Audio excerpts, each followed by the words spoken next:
Hi, everybody. Hello, hi. Thank you very much, everyone, for joining us. Welcome to How Can Labour Fight Johnson's Racist Offensive? This is the Labour Party, Stand Up to Racism Fringe meeting ahead of Labour Party Conference 2021. Thank you to our speakers for joining us, and we look forward to hearing what you have to say this evening. So I just want to start by saying a few words. So we all saw in horror the racist abuse of England footballers Marcus Rashford, Bukayo Saka, and Jadon Sancho after the Euro 2020 final this year. There were also violent attacks on African, Caribbean, and Asian England fans and Italy and Denmark supporters during the tournament. This was after the England team's brave and courageous decision to take the knee all throughout the entire tournament in the face of booing from a section of supporters who were disgracefully defended by government ministers. The overwhelming support for England's Black players following the appalling racist abuse they faced at the end of the tournament shows the potential for the anti-racist movement. We're delighted to be joined by Shaka Hislop, former professional goalkeeper and ex-honorary president of honorary president of Show Racism the Red Card, to talk about the crucial work of building support for anti-racism and campaigning for Black history and anti-racism in the national curriculum. So our first speaker for this evening, it gives me great pleasure to introduce Shaka Hislop. Thank you very much, Madam Chair, and thank you to Stand Up to Racism for allowing me this opportunity and for your continued support for the work that we do at Show Racism the Red Card. I proudly boast in our 25th, in the year of our 25th anniversary, that Show Racism the Red Card has grown itself to be the UK's #1 anti-racism educational charity. We use football as the vehicle to the messages that we send and we teach young kids daily. I've always felt that football was the perfect vehicle for that because of the natural diversity that comes with dressing rooms. And I'll use Newcastle United as an example, as I often do. Where else can a young man from Trinidad and Tobago sit 5 feet away from players from Newcastle, from Sunderland, from London, 5 feet away from players from Belgium or Georgia or Colombia, as we did? And the messages we learned there sitting in that dressing room is, when we go out onto the field, I knew if I was having a good day, I could pick up any slack from someone who wasn't. And when I wasn't having a good day, I know I can rely on any of those players from any one of the four corners of the earth to do exactly the same for me. When we won, we celebrated together. When we didn't, we went out on the training ground on Monday and worked together to put it right. I don't think there can be a stronger message to our humanity, to our calling. And while it's been some 25 years in the making that we've founded this organization, we've worked in schools, I think you've seen the value of that work over the last 18 months. You've seen how much further we still have to go. While the murder of George Floyd gave us all reason to pause, and speaking as a Black father myself, gave us real concern about the world that we are sending our children out into. And while we saw what happened, as Madam Chair spoke about just moments ago, immediately following the England's defeat in their biggest game in over 50 years, how the fans immediately responded there within the stadiums, how many of those players were racially abused on social media, how many fans were abused and attacked in person. It gives me great heart to recognize the response as a result, the response of our communities over the last 18 months, the response of football fans. And I'll take particular note to the response around the Marcus Rashford mural in Manchester. And that speaks to who we are. That speaks to our calling right now. The cliche I often use is a rising tide lifts all boats. And while over the last 2 years, that rising tide has been Black lives and the Black Lives Matter movement, the all boats that it raises are the equality of our women, of our LGBTQ community, equalities and recognition of our asylum seekers and refugees, many of whom make up the frontline workers who've managed us all through this pandemic. I think it's important for us to not just recognize those members of our community who've gone voiceless, but pay tribute to the work that they continue to do. And in doing so, recognize how it makes us better, how this ultimately is our greatest human calling, to speak up for the voiceless, to represent them when they are down or when they are being picked on. And in an effort to move past what has become political rhetoric or political dismissal of so many of our communities, it's important for each of us to stand shoulder to shoulder. And while I proudly boast of my own involvement with Show Racism, the Red Card, one of the most powerful things that I was able to do over the last 2 years was join a Black Lives Matter march just in Boston, which is the nearest large city to where my wife and I now live. Given what we'd witnessed, given what we'd seen, given how it knocked us all back on our heels, my wife and I thought we needed to do something. We joined our daughter in going into Boston in the middle of the pandemic. We had our masks, we had our gloves on, and we're a part of that march. And in that march, you recognize the youth, the diversity, the energy of that crowd. But during the 3 or 4 hours that were there, I recognized the importance of just being present.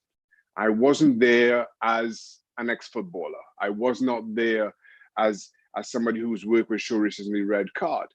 I was simply there as someone who cared for a community. And there is an endearing power to that. There is an undervalued power to that. And I'm happy that I got to start here in making this my clarion call. I understand and embrace the power of being present, of speaking up. And if you aren't able to speak up, just to stand shoulder to shoulder with those who are, and in representing the powerless, the unheard, and the ignored in our communities. That's how we shape a better world. We may never see that better world, but there's also no greater calling, no more divine calling than for us to give of ourselves in shaping that utopian world we envision, understanding that we may never live in it. We are doing so in an effort for the next generations to come. So thank you very much for allowing me this time, Madam Chair. Thank you all very much for standing up, for being present, and understanding that power as we all work to shape that world we envision, that world where we are all regarded as equal, we all have a voice. Thank you. Thank you very much, Shaka. Always a pleasure to be on the platform with you. Just want to say, Show Racism, the Red Card Wear Raid Day is taking place on the 22nd of October. We've posted in the chat. Please follow the link, see how you can participate and be involved with that. We can see quite a few people. We've got about under 90 people in the webinar right now. Loads of people watching us live on Facebook and on YouTube. Thank you very much for giving up your Monday evening to join us. Please do use the Q&A in Zoom to tell us where you're joining us from. We want to see across the country where people are joining us from. So I'm just going to quickly shout out. We've got Kathleen from Sheffield, Joanna joining us from Bristol. Thank you very much for being here. So I'm going to go ahead and introduce our next speaker this evening. So just want to say the need for solidarity with refugees is stronger than ever, with thousands fleeing a desperate situation in Afghanistan. An urgent action is needed, and Britain has to play its role in providing them with sanctuary. As our next speaker, Catherine West MP, wrote, and I quote, "I believe it is our moral and international duty to provide a safe refuge to those who want to leave Afghanistan and come to the UK. At Stand Up to Racism, we have actively opposed the government's treatment of refugees and asylum seekers. We have done this through demos, petition, and lobbying. We have given a voice to refugees experiencing the hostile environment by including them in our conferences and in our events. We've worked very closely with organizations such as Care for Calais, raising money in their winter appeal to support those facing harsh conditions in refugee camps." So it gives me a great pleasure and honor to introduce our next speaker. We are pleased to have Catherine West MP, who takes up the issue and the plight of refugees and asylum seekers in Parliament. Catherine? Thank you very much, Barbara. And could I say how happy I am to be on the panel with so many excellent speakers. And Shaka, we had, when I was Shadow Sports Minister, we had a lot of really important meetings, making a lot of progress on the area of sport, little realising how crucial it would become to the national debate last summer.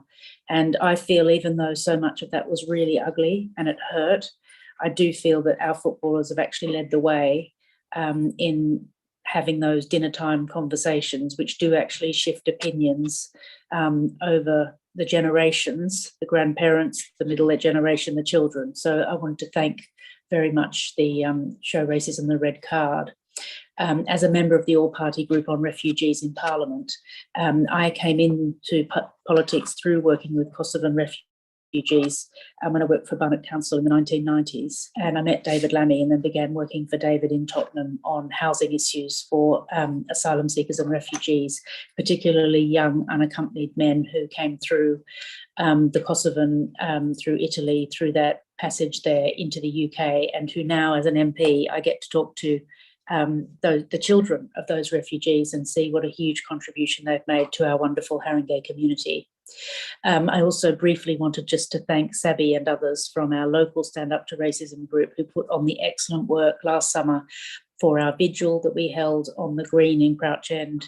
It was a really poignant event because we had the names read out of everybody who had died from either being in mental health custody or in police custody, or who had died in a way that was still being looked into. And I feel that we can't forget that important work that was done during the height of the Black Lives Matter movement. And I hope that we can continue to learn from that and continue to keep that fire going. I also wanted just briefly to talk about the Nationality and Borders Bill, which is going through the Commons and the Lords at the moment. The UN Refugee Agency is warned that these plans will cause great suffering and undermine the 1951 Refugee Convention and the international protection system, not just in the UK, but globally. You know, the government talk about a broken asylum system, but they have been in for 11 years and have failed year on year. We now have 10 times more applications waiting because they fail to have enough caseworkers to get through basic inquiries. And of course, we've seen this writ large with the Afghanistan refugees who are in desperate need, and amongst many MPs across the House who have asked the Minister to deal with it, we're still getting the most anodyne responses. And there's very little work going on with neighbouring countries such as Pakistan, such as Iran, such as other countries where Afghani applicants are waiting desperately to know what's going to happen to them. The biggest issue that concerns me as a constituency MP is the family reunion provision, which generally does not allow children under 18 to be reunited with their families. Could anyone on this call possibly imagine leaving behind their 19-year-old daughter or son in Afghanistan while they had a family reunion with everybody else who was under 18? So we need to continue to make the case for a genuine family reunion policy. We are clear in the House of Commons that the other provision that we need to really work on is our bilateral relations. We know that in recent weeks, the relationship with France has deteriorated, and we know that this will lead to a deterioration for the situation for refugees in Europe. And we want to get to the bottom of what that actually means. If we look back in history, we know that if the Nationality and Borders Bill legislation, which is currently, as people know, at committee stage, if that had been in now, Sir Nicholas Winton, who was obviously famous for rescuing hundreds of children together with the Quakers from the Holocaust on the Kindertransport, he would have been at risk of being criminalised because of his life-saving actions. And that's why we've been voting against this bill and speaking against it in very, very forceful terms. I briefly wanted to mention as well the excellent work being done on the Syrian refugee resettlement scheme in my own constituency, but across the country, the work of groups like Stand Up to Racism, like Haringey Welcome, and a number of other groups are absolutely crucial in developing local solutions to welcoming refugees. We know that refugees on average have high qualifications, but their qualifications are often not recognised when they come to the UK. And that's why I had a private members bill which looked to lift the ban on asylum seekers working, because at the moment for asylum seekers, until their paperwork is concluded, they're not permitted to work, which of course leads to the most awful levels of poverty that we see in our communities. And together with others in Parliament, we would like to see that ban lifted so that asylum seekers, after a 6-month period of getting themselves settled and getting their paperwork in and English classes, etc., they can qualify for work to make the contribution which we know that they're qualified to do. We're also pushing very hard on the question of recognition of qualifications, not just for refugees and asylum seekers, but also for Europeans who, with the Brexit, have actually had some of their rights seen a deterioration of their rights as well. So just to conclude, throughout the passage of the bill, this dreadful nationality and borders bill, which the Tory government has brought in, we want to see binding targets to process cases more quickly. We want to push for action on international deals. We want to fight for improved support for victims of modern slavery and human trafficking, and tougher sentences for the perpetrators of those crimes. We want to re-establish the UK's commitment to international aid and to establish safe and legal routes, such as re-establishing the ALF-DUB scheme to help unaccompanied children escape from war zones. And thank you very much for tonight's meeting. I look forward to hearing the other contributions from speakers.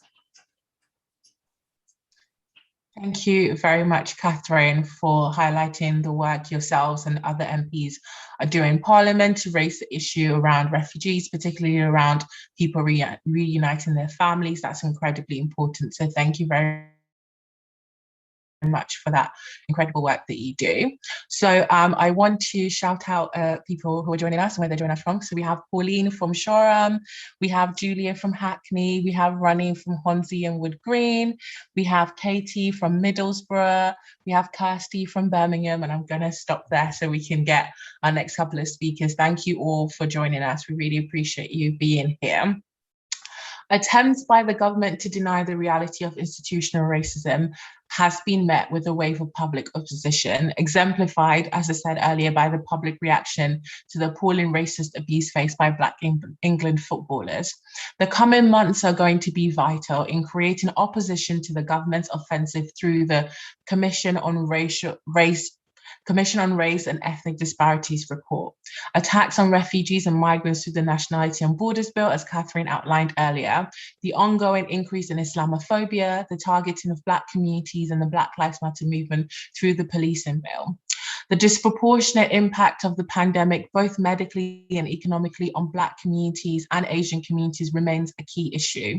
Alongside this, we need to build unity against racism, Islamophobia, anti-Semitism, anti-Roma, and anti-East Asian hate crime. Stand Up to Racism has been campaigning for a public inquiry looking into the disproportionate deaths from COVID on Black communities.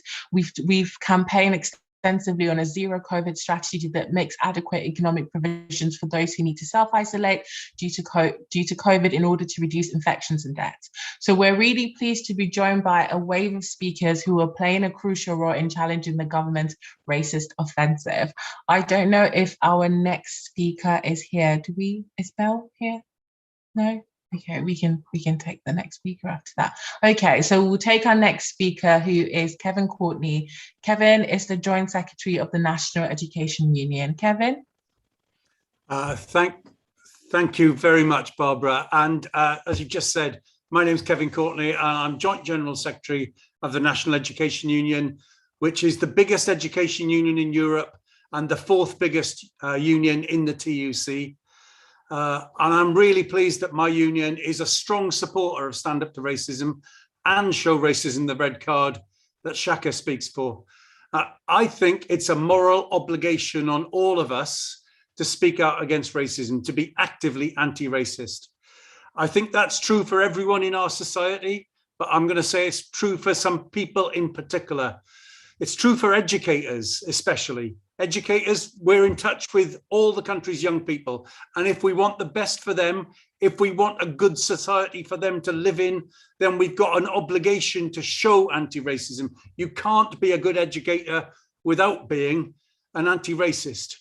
And it's true of politicians, true of educators, but it's also true of politicians. Politicians particularly have such obligations, and they don't all meet them. But that's why I'm so pleased to be on this platform with politicians who are such strong anti-racist voices. In Diane, the politician who has suffered most anti-racist and misogynistic abuse, but who stands so strong, and also with Belle, with Catherine, who just spoke, and with Kim, really strong voices with such humanity. And it's important that other people in the public eye, people who aren't politicians, should also speak out. Those, especially with a reputation with young people, should use that to speak out for good. So I am so pleased to be on this platform with Shaka, who has used his prestige as a footballer to reach out, to challenge racism that we sometimes see in some children, and to build a sense of anti-racist pride in many others through the work he's done building Show Racism the Red Card. But while I said it's an obligation, it should be an obligation on all politicians to do this, it's absolutely clear that some politicians do not take an anti-racist stance. And when they don't, we have to call that out. Now, when the thankfully now departed Donald Trump made comments about Muslims, migrants, and Mexicans, then children in our schools here who were Muslim or migrant, they were scared. And when politicians at home here, like Priti Patel, criticised the England football players for taking an anti-racist stance, for taking the knee like Martin Luther King, or taking the knee like Colin Kaepernick, then that made it harder for educators and it gave succor to racists. But Shaka, people like Shaka, their work, the work of many thousands of others paid off. Our whole country should take pride in the way those young footballers took such a strong anti-racist stand. When the England team takes the knee, saw off the criticism from disgraceful politicians, saw off some booing initially, and then rewarded by the cheering, we can see that it's possible to take, with a strong, robust stance, to defend anti-racism. We all have to take heart from that. It's almost impossible now, I think, for politicians to criticize this very basic anti-racist gesture because of the bravery of the players, because of the bravery of Gareth Southgate. We've all got to take heart from that. And we should also take heart from that demonstration in Glasgow a few months ago, where people came out on the streets to defend their friends against deportation, and from the welcome that so many in our society now are giving to Afghan refugees. And the points Catherine were making will resonate with very many people. And we have to take heart from that strong response to those awful photos of Alan Kurdi a few years ago, the young boy who died in the Mediterranean. And I think that we should think that we can make it so hard for politicians who want to risk lives by pushing boats full of refugees around on the sea, on the English Channel. We can make it so hard for them that they cannot carry out that inhumane act. We can make it so hard that they can't ignore the humanity of the AFDUB's position that Catherine talked about. Look, I'm just a trades unionist as well as that. I see things in simple terms. We need unity on our side. The bosses would like us divided, but we need unity, and we can get it if we tell the stories of people affected by racism in our society and around the world, and if we tell the stories of people who stand up to racism in our society, then we can get unity. There are such heroes on our side. Marcus Rashford, a young man subject to racist attack, but using his position to stand up for our children, black and white, for their right not to go hungry because he knew what that was like when he was a child. I think we can be clear that Marcus Rashford and Marowitjo both much better role models than Gavin Williamson or Priti Patel. So let's stand up to racism and be on the side of the heroes. We're red on October the 22nd with Show Racism the Red Card. Join Stand Up to Racism, join the fight back. Thanks very much for listening to me. Thank you very much, Kevin, for that very powerful speech. 100% agreed with everything that you said. Thank you very much for that excellent contribution. So I'm going to call on our next speaker. So our next speaker is Sonali Bhattacharyya, who is the Momentum National Secretary, and she's going to talk to us a bit more about Momentum are doing around the Racial Justice Network, I believe. Yes? Yeah, thank you so much, Barbara. Yeah, thank you. Sonali's got an invisible H. I should always just say that at the beginning, but it's not your fault, sorry. Thanks so much for having me on the call today. So yes, obviously it's crucial that Labour fights Johnson's racist narrative and the government. They're currently trying to double down on the racist hostile environment against migrants with the Nationality and Borders Bill. They're trying to extend the powers of what has been proven to be a systemically racist police and also criminalise Gypsy, Roma and traveller communities simply for their way of life with the Policing Courts and Sentencing Bill. They're trying to remove the chance of justice and redress for victims of UK state violence and imperialism with the Covert Human Intelligence Sources Bill. And we've seen continued forced deportation flights throughout the pandemic. COVID has exposed the systemic racism of our country, this disproportionate catastrophe wreaked upon Black and Asian people. But unfortunately, instead of loudly and unequivocally combating this racist and divisive narrative that underpins all of those policies, the Labour Party have at best prevaricated and even worse, capitulated. So we at Momentum are keenly aware of our responsibility to counter this. As the biggest socialist membership organisation in Britain, established initially to defend and promote Jeremy Corbyn's leadership, we are now working to empower and skill up the many, many activists who joined the movement or were reignited by Corbyn's leadership. And a key priority for us is working to connect our huge supporter base with the wider ongoing anti-racist movement, placing anti-racism at the heart of our work as socialists. And as Barbara has just said, that's a key project around that is the launch of our racial justice programme. So we launched the programme in the summer with an event on migrant rights, working with organisations such as the Joint Council of Welfare of Immigrants, Migrants Organise, Black Activists Rising Against the Cuts and Aquaba. The event had an emphasis on practical workshops to connect our members with the amazing work being undertaken by those groups on the ground in pursuit of migrant rights. But we're also making sure that this work continues by engaging local Momentum groups with the amazing grassroots work being done by these organisations. And other speakers here have spoken brilliantly about what anti-racism looks like. Kevin just detailed some excellent examples about solidarity and what that looks like. Our next event will excitingly be in real life at the World Transformed this weekend with a much needed discussion on the power of cross-community solidarity and organising. This focus on the power of solidarity underpins the whole programme and speaks to a primary aim of reimagining what that solidarity looks like across racialised communities in a new era. For Momentum, that means a clear analysis, a socialist analysis of racism's inexplicable link to imperialism and its legacy, and to the extractive, exploitative and divisive forces of capitalism. This is crucial to helping people understand where the real enemy is. As the saying goes, our enemy does not arrive by dinghy, he arrives by limousine. The Labour Party must make this case loudly and clearly. And if the new leadership won't, it's imperative that we in the movement do, through action and through practical solidarity. We know the attacks on migrants and refugees and on racialised communities serve as a testing ground for the Tories to remove everyone's rights at work, in terms of our access to housing, to healthcare, and our access to all services. All lives matter when Black lives matter, and this is so much more than a slogan. It speaks to the urgent need for us to extend solidarity to everyone bearing the brunt of the onslaught from Johnson's government. It's only together that we can rise, and we must. So if you're not a member of Momentum, please join us. Please join the Racial Justice Programme.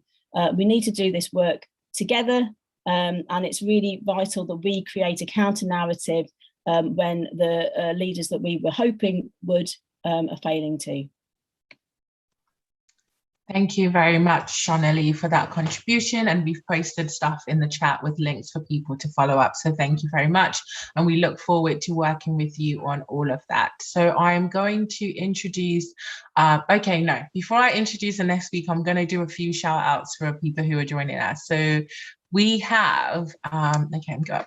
So we have Gerald from Barnstable in Devon. Thank you for joining us. Ava from Birmingham, NASUWT. Alison from Bury, Greater Manchester. Thank you. We have Jeanette from Los Angeles, California. We're international. Love to see it.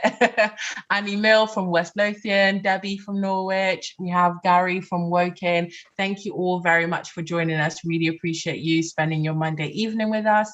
So I'm going to go ahead and introduce our next speaker. So our next speaker is the Member of Parliament, Kim Johnson. Kim? Thank you very much, Barbara, and good evening, everybody. And thanks to the chair and Stand Up to Racism for inviting me to speak, and all the participants who have given up their Monday evening. And it has been great listening to the fantastic contributions from the other panel members.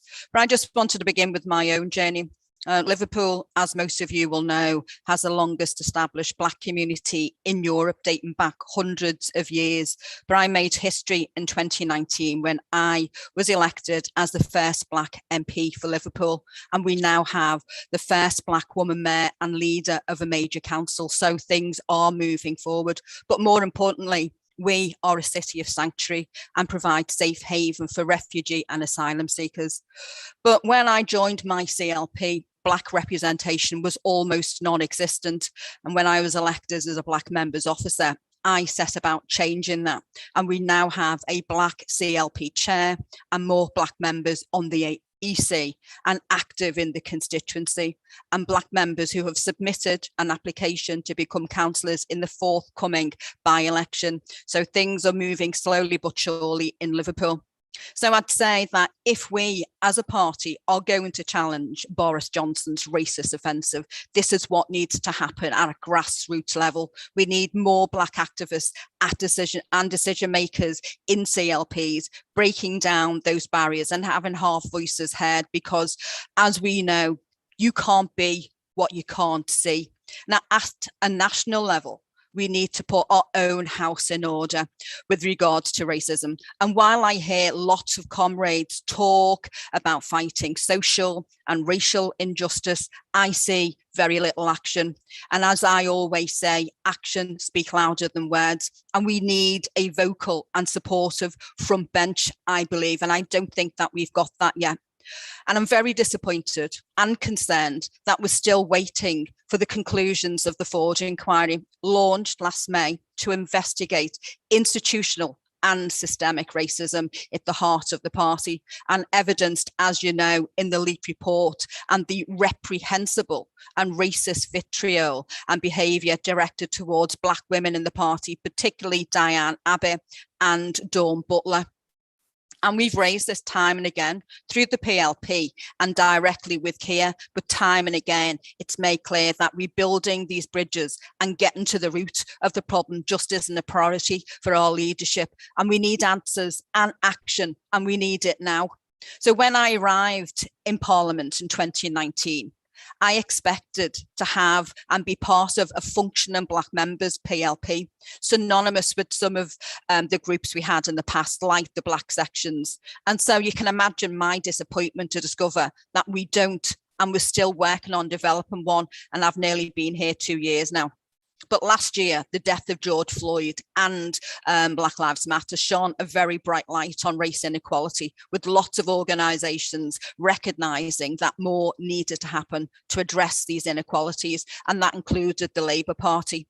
And last year, we had the historic first ever election of a Black representative onto the NEC, which was elected by Black members of the party and our unions. And this is a significant step forward from the previous BAME Labour organisation, because from my point of view, it was completely undemocratic, inaccessible and very invisible to members.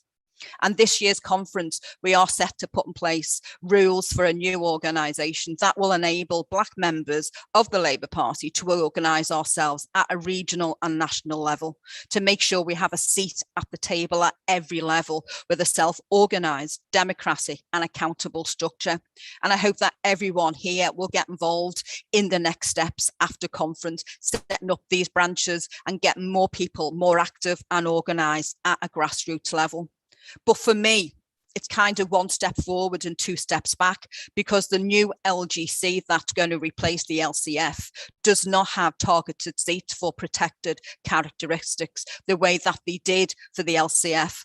So if no requirement to have Black, disabled, LGB, then sadly these groups will be overlooked, and I would suggest that this needs to be urgently rectified, so those people do have a seat around the table, otherwise our voices aren't heard.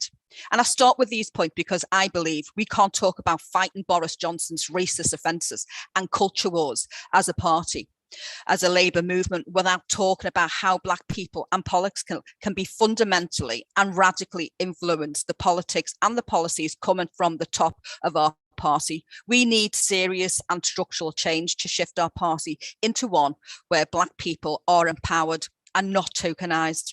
And that starts with immediate publishing of the Ford inquiry and the establishment of new BAME self-organised democratic structures. And we've already heard some extensive contributions from our panel about the government's racist offensive. And I think we're all in agreement that this government is one of the most viciously racist, homophobic, transphobic, sexist and ableist governments to rule this country. And we also know that it does so as a deflection tactic, divide and rule, Kevin mentioned that before, to distract from its naked class warfare, cutting the £20 uplift to universal credit, hiking national insurance contributions, and hounding out billions in COVID contracts to their mates and their donors.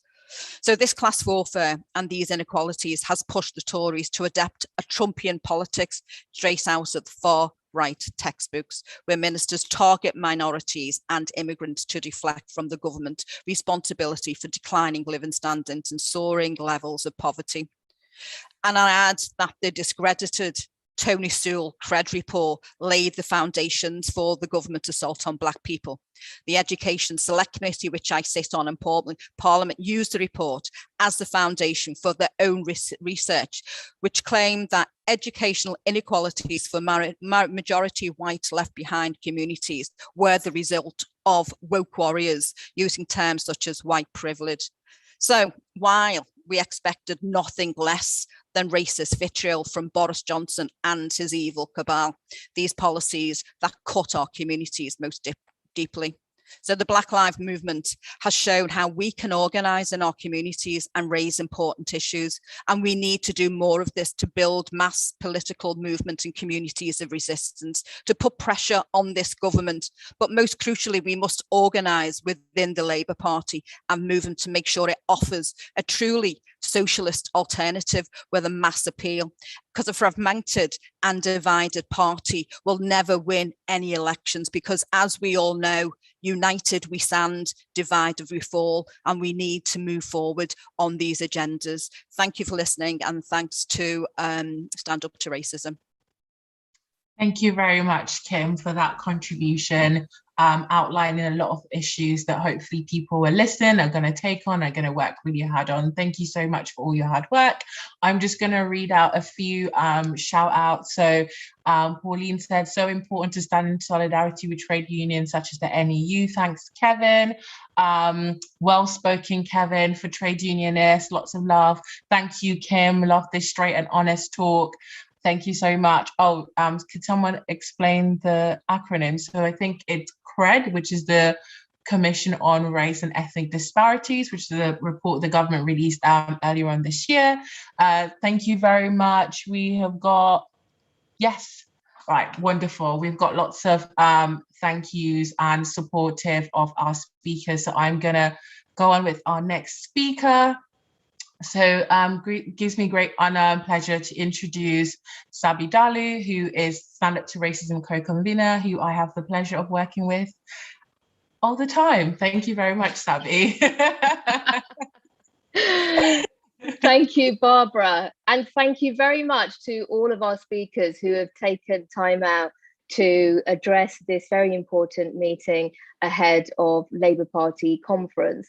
As all of the other speakers have already said, Labour has a duty to stand up to racism, and in particularly in light of the Trumpian as Kim Johnson just mentioned, the Trumpian far-right agenda that the government seem to be pursuing.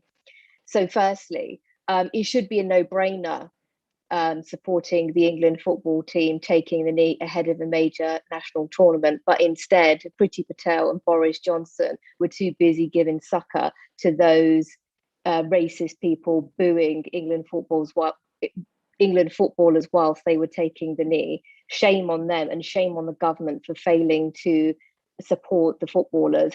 But extra well done to Tyrone Mings, Gary Neville and others for standing up to the government and calling out the government for what they did and giving succor to those people who are encouraging racist abuse and racist attacks on the streets. Taking the knee is not just a gesture. Taking the knee is an act of opposition to racism. And we all have a duty to not just say that we are against racism, but to be actively anti-racist and carrying out anti-racist policies. And so Labour should be supporting all footballers taking the knee. And it's excellent that the Premier League and other leagues and the England football team have encouraged and continue to take the knee against racism. Labour must also actively oppose the Commission on Race and Ethnic Disparities report and attempts to deny the existence of institutional racism. And let me be clear, producing a report examining crime and policing, health, education and employment, and failing to conclude that institutional racism is a factor in race and ethnic disparities is denying institutional racism. We must be fighting for, Labour must be fighting for the implementation of the many reviews and commissions that have taken place over the last 2 decades. For example, the Public Health England review last year on COVID-19, the Lamy review into the criminal justice system, the Angelini review on deaths and serious incidents in police custody, and the McGregor-Smith review into employment and BAME communities. All of these reports concluded that institutional racism is a factor in race and ethnic disparities in these sectors, and gave very good recommendations on what the government needs to be doing and implementing to eradicate institutional racism. COVID-19 and the disproportionate impact on BAME communities is continuing. Just because it's not being talked about doesn't mean it's not happening. And the only solution to stopping this is the eradication of institutional racism. So Labour must be championing this and robustly fighting this racist government propaganda exercise. Labour must stand up to all forms of racism. So that means it must stand up to Islamophobia, anti-Semitism, racism towards African, Caribbean and Asian communities. It must also stand up to racism towards Gypsy, Roma and traveller communities and refugee and migrant communities. It must stand with all communities subjected to racism and never concede to racism towards any of these communities. And it must improve Black representation, because eradicating racism does mean improving BAME structures. So I agree with Kim Johnson's proposal of improving BAME structures within the Labour Party. Labour must also champion refugee and migrant rights, and it must champion the government and call on the government to uphold international law.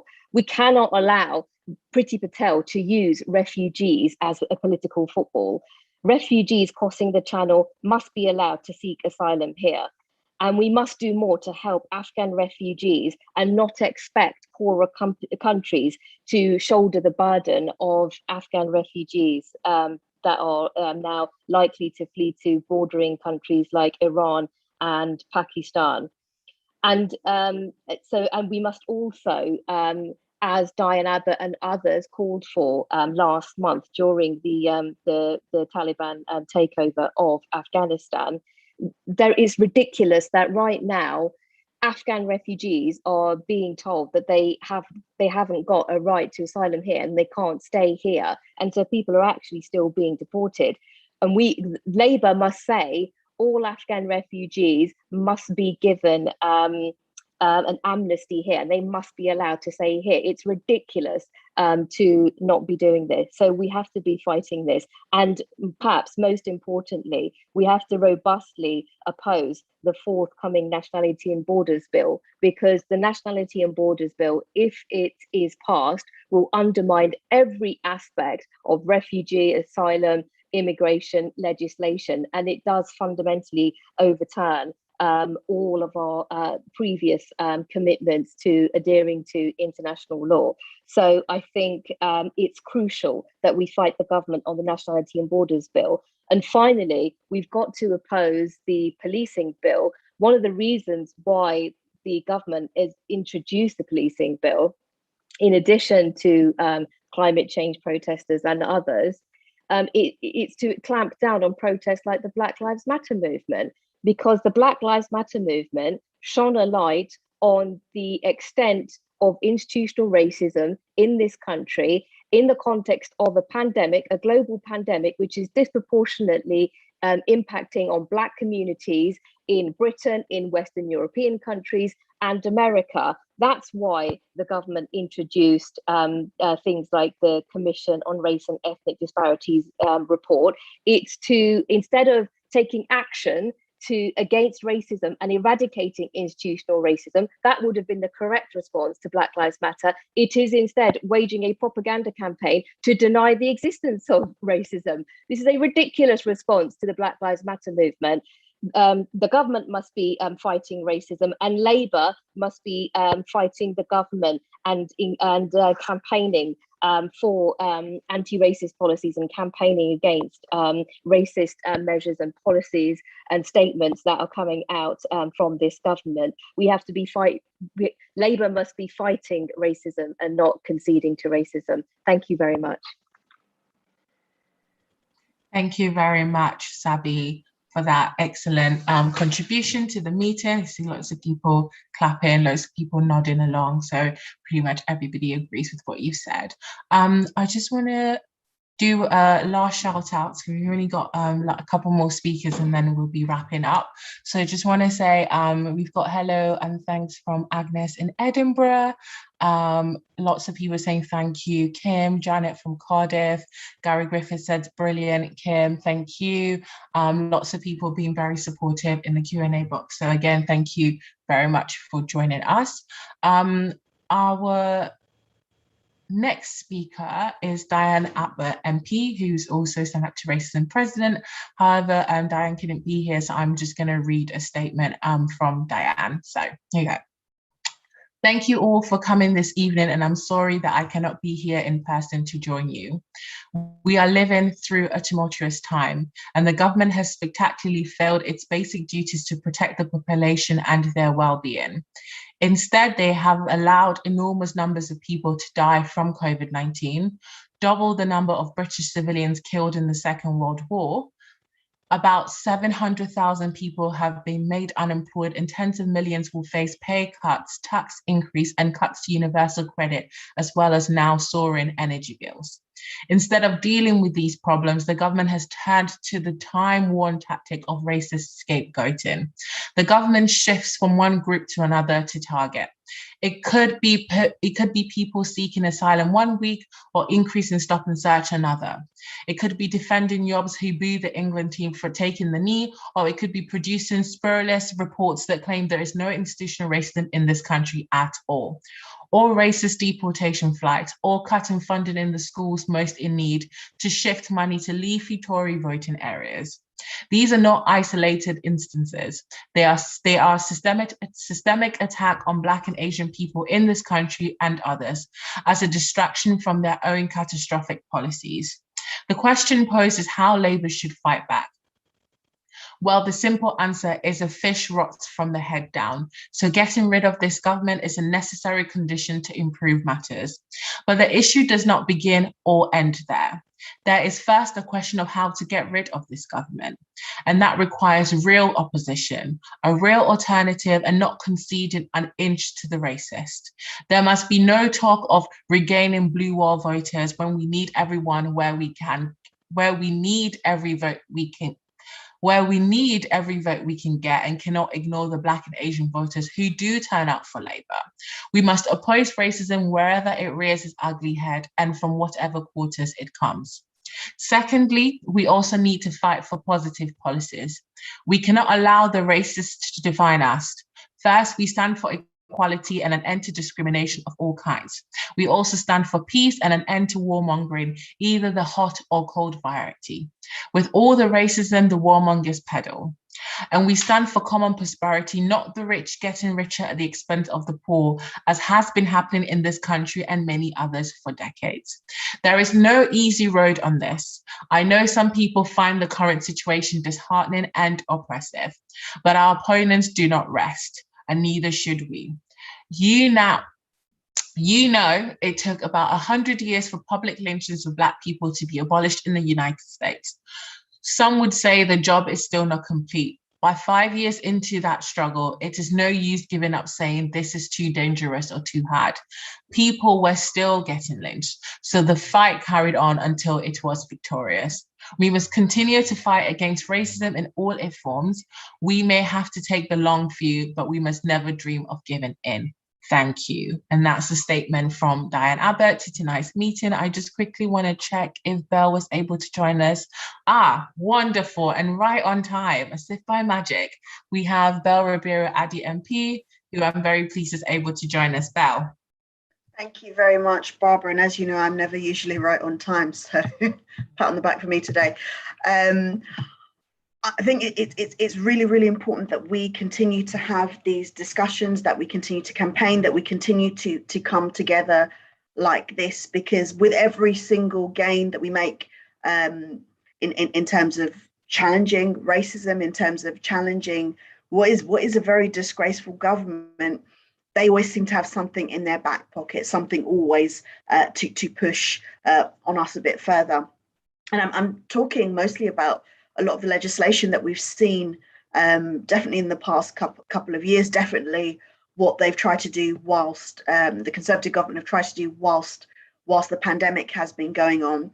And, you know, just as they had conceded that they had done the Windrush generation wrong, and that the way in which they had treated them was terrible. And just as a report, although it did not go far enough, the Wendy Williams report showed that there were institutional failings within the Home Office. We've seen all this. We've seen the Windrush generation still not getting the compensation that they deserve, but the government have turned their mind to a new nationality and borders bill, which, to be quite frank, is one of the most disgraceful pieces of legislation I've ever seen. And that's saying a lot, given that I've been an MP only under this current government.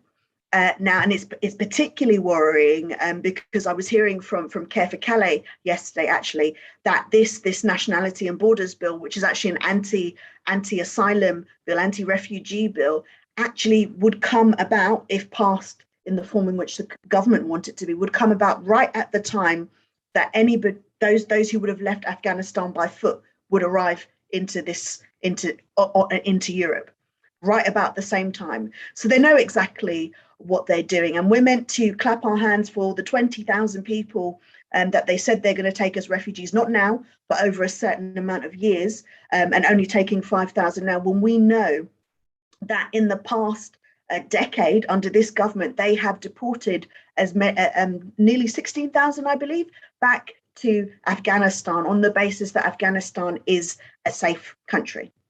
Now, this piece of legislation does nothing to create safe routes for refugees. It does nothing to end the hostile environment, and does nothing to end the danger of unsafe asylum accommodation, and nothing to address all the continuous bureaucratic hurdles we've seen. Nothing to end the disgraceful practice of indefinite immigration detention, which sees the taxpayer lining the pockets of companies like G4S and Serco, all for creating misery in people's lives, especially when you think about the fact that they eventually let almost 70% of the people that are put into immigration detention are eventually released back to the public and allowed to stay in the country. So for every day they are in there, people are paying for them to be treated inhumanely and for their misery and all of the trauma that follows afterwards.